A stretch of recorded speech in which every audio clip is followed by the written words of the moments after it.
হেই, কি অবস্থা সবার? কেমন আছেন? আজকে কথা বলবো আসলে তুফান সিনেমার অফিসিয়াল পোস্টার নিয়ে। দেখেন, শাকিব খানের সাথে মিমি চক্রবর্তীকে দেখার একটা ইচ্ছা পোষণ কিন্তু সবারই ছিল এবং তুফান সিনেমার শুটিং স্টার্ট হওয়ার পর থেকে আসলে অনেকের মধ্যে একটা আক্ষেপ ছিল আসলে এখনো শাকিব খান এবং মিমি চক্রবর্তীকে কেন একসঙ্গে দেখা যাচ্ছে না।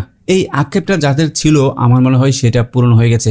এবার আসা যাক অফিসিয়াল পোস্টারটা কেমন ছিল। দেখেন, তুফান টিম কিন্তু শপথ নিয়েছে যে তুফান সম্পর্কে কাউকে কোনো খারাপ মন্তব্য করতে দিবে না, অর্থাৎ কোনো লোক যদি চায় সেটা পারবে না। কারণ তুফান সিনেমার প্রত্যেকটা ছোটোখাটো আপডেট এমনভাবে রিলিজ দেওয়া হচ্ছে এবং সব কিছু যেন একেবারে পরিপাটি। এই তুফান সিনেমার এই যে পোস্টারটা নিয়ে কারো কোনো মন্তব্য নেই এবং সবার কাছে কিন্তু এই পোস্টারটা খুব ভালোভাবে গ্রহণযোগ্যতা পেয়েছে। এইটা হচ্ছে তুফান সিনেমার একটা ভালো দিক, কারণ তারা ছোটোখাটো বিভিন্ন দিকগুলো আসলে এমনভাবে মেনটেন করছে যেন কোনোভাবে আসলে কেউ কোনো খুঁত ধরতে না পারে। তো তুফান সিনেমার পোস্টারটা আমার কাছে খুবই ভালো লেগেছে। পাশাপাশি এই পোস্টারটা অন্যান্য যারা দেখেছে সিনেমা সংশ্লিষ্ট লোকেরা তারাও বলছে না, এই পোস্টারটা খুব দারুণ হয়েছে।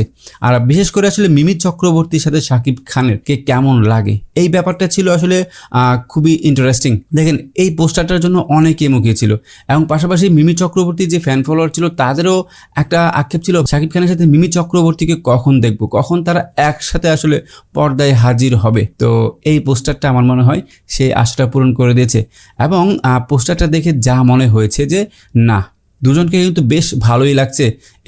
আপনি একটু খেয়াল করে দেখেন দুজনের গেট আপ এবং স্টাইল 90 দশকের সেই গ্যাংস্টার।